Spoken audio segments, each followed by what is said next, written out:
जिस स्थिति में नीतीश कुमार बिहार की राजनीति में आ गए हैं, जो पॉपुलर इमेज उनकी होती थी, जैसा आपने बताया सुशासन बाबू के नाम से उनको जानते थे, लेकिन अब वो ट्रेंड बिल्कुल बदल गया है।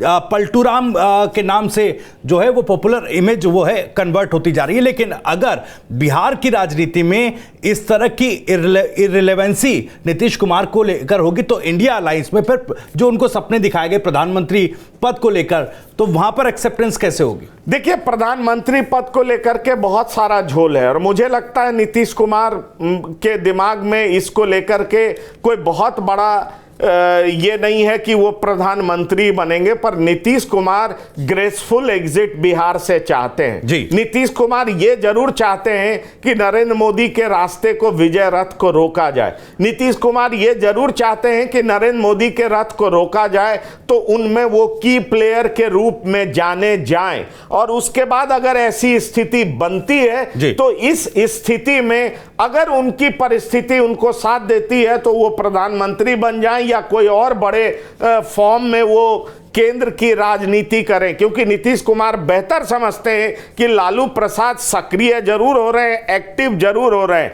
लेकिन वो एक्टिवली पॉलिटिक्स में उस तरीके से नहीं उतरेंगे। वो संरक्षक की भूमिका में रहेंगे, नीतीश कुमार राष्ट्रीय अध्यक्ष की भूमिका में रहेंगे, केंद्र का पॉलिटिक्स करेंगे। परिस्थितियां अगर उनको साथ देती है तो कोई भी पद ले सकते हैं, लेकिन बिहार की राजनीति में बड़ा फेरबदल होगा। समाजवादी ग्रुप एक होगा, तेजस्वी के हाथ में सत्ता होगी, 4 डिप्टी सीएम होंगे। नीतीश कुमार इस तरीके से उनका रिस्पेक्टफुल या ग्रेसफुल एग्जिट होगा और नीतीश कुमार कहेंगे कि हमने समाजवादी के हाथ में ही विरासत सौंपी है। और इसीलिए मैं भविष्य कहना चाहता हूं कि इस बात को उपेंद्र कुशवाहा ने भली भांति भांप लिया था, इसलिए उपेंद्र कुशवाहा ने इसका विरोध किया था। इस बात को अशोक चौधरी भी भांप चुके हैं। अशोक चौधरी को लगता है कि अगर जेडीयू इसी फॉर्म में रहा तो नीतीश कुमार के बाद वही दलित चेहरा है, वो चीफ मिनिस्टर बन सकते हैं। लेकिन नीतीश कुमार ऐसा होने नहीं देंगे।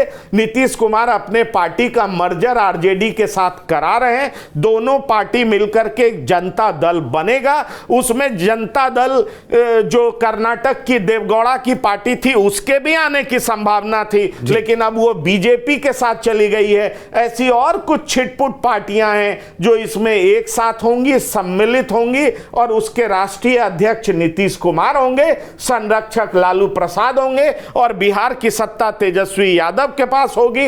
अब यह देखना दिलचस्प होगा कि जो अशोक चौधरी ये सोच रहे थे कि अगर जेडीयू इस तरह की भूमिका में रहती है तो कल नेतृत्व उनके हाथ में ही आएगा, क्योंकि वो दलित बिरादरी से आते हैं, दलित समाज से आते हैं और दलितों का भी 20% वोट बिहार में है।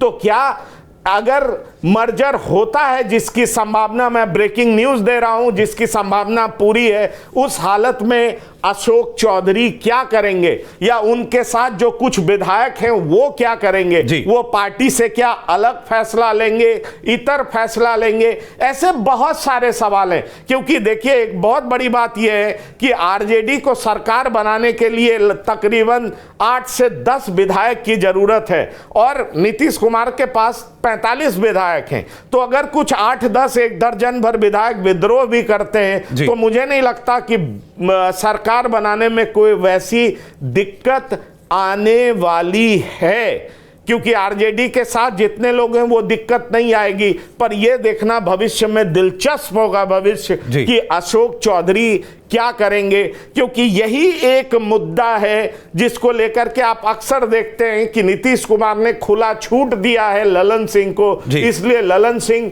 आरजेडी के पाले में दिखाई पड़ते हैं। उन पे इस तरह के आरोप लग रहे हैं कि आरजेडी की गोद में जेडीयू को बिठा दिया गया है, लेकिन ये सब ऐसे नहीं हो रहा है, ये नीतीश कुमार की चाहत के बाद ही हो रहा है। और जो जो इस बात के विरोधी हैं, चाहे आरसीपी सिंह हो, चाहे आप उसके बाद आपने देखा ललन पासवान हो, रणवीर नंदन हो, उपेंद्र कुशवाहा हो, ऐसे कई सारे लोग, या कल कई सारे युवा पार्टी से निकले हैं जिनको ये बात समझ में आ रही है, वो जेडीयू का साथ छोड़ रहे हैं। लेकिन जेडीयू का भविष्य जो है वो मैंने आपके सामने क्लियर कर दिया, दर्शकों के साथ साझा कर दिया भविष्य। तो जाहिर तौर पर 1.5 से 2 महीने का वक्त है जब ये पावर ट्रांसफर जो है ये सीधे तौर पर जेडीयू और आरजेडी के मर्जर के साथ दिखाई देगा प्रदेश में। 1.5 से 2 महीने के बाद नहीं, ये लोकसभा चुनाव के बाद होगा। जी हाँ, लोकसभा चुनाव तक ये लोग सीट शेयरिंग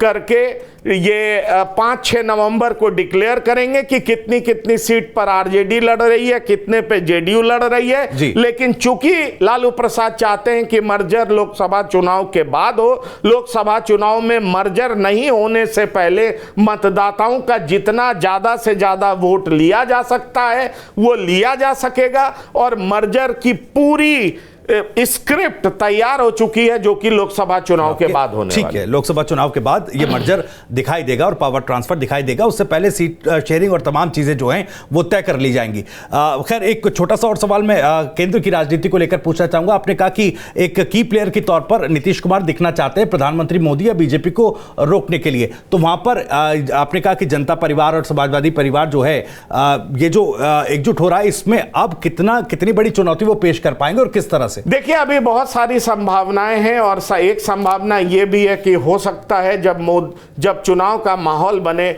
तो कांग्रेस अभी कह रही है कि वो प्रधानमंत्री के रेस में नहीं है, लेकिन 5 राज्यों के चुनाव के बाद कांग्रेस का परफॉर्मेंस क्या होता है, तो कांग्रेस एक दलित कार्ड भी खेल सकती है। ये मत भूलिए कि उनके पास मल्लिकार्जुन खड़गे टाइप नेता है। कांग्रेस इस बात को बेहतर समझती है कि वर्तमान परिस्थिति में राहुल गांधी को तुरंत प्राइम मिनिस्टर बनाना उतना आसान नहीं है। अगर दलित कार्ड खेला गया, जिस तरीके से कांग्रेस जातीय जनगणना का कार्ड खेल रही है और साथ ही साथ दलित कार्ड खेलती है, और ये कांग्रेस का हिट कर जाता है, तो जाहिर तौर पर बड़े खिलाड़ी के तौर पर मल्लिकार्जुन खड़गे भी उभर सकते हैं। लेकिन ये बाद की बात है। अभी इंडिया अलायंस के अंदर जो गुपचुप मीटिंग हो रही है, और इन दिनों उस मीटिंग में क्या कुछ चल रहा है वो मीडिया में नहीं आ पा रहा है, पर उनकी मीटिंग चल रही है। 5-6 नवंबर को बहुत सारी सीटों पे उनका सीट शेयरिंग का क्या फॉर्मूला है ये भी सार्वजनिक कर दिया जाएगा, और चुनाव परिणाम आ जाने दीजिए, उसके बाद दिसंबर में और भी बहुत सारा चीज साफ हो जाएगा। इसलिए मैं आपसे कह रहा हूं, भविष्य की बिहार के पॉलिटिक्स में बहुत परिवर्तन होगा, उसकी स्क्रिप्ट लिखी जा चुकी है। केंद्र में अभी क्या होना है, क्योंकि केंद्र के लिए कांग्रेस भी एक बड़ी प्लेयर है, कांग्रेस की भी भूमिका बहुत इंपॉर्टेंट है, उसमें सिर्फ नीतीश और लालू ही सब कुछ तय नहीं कर सकते। जी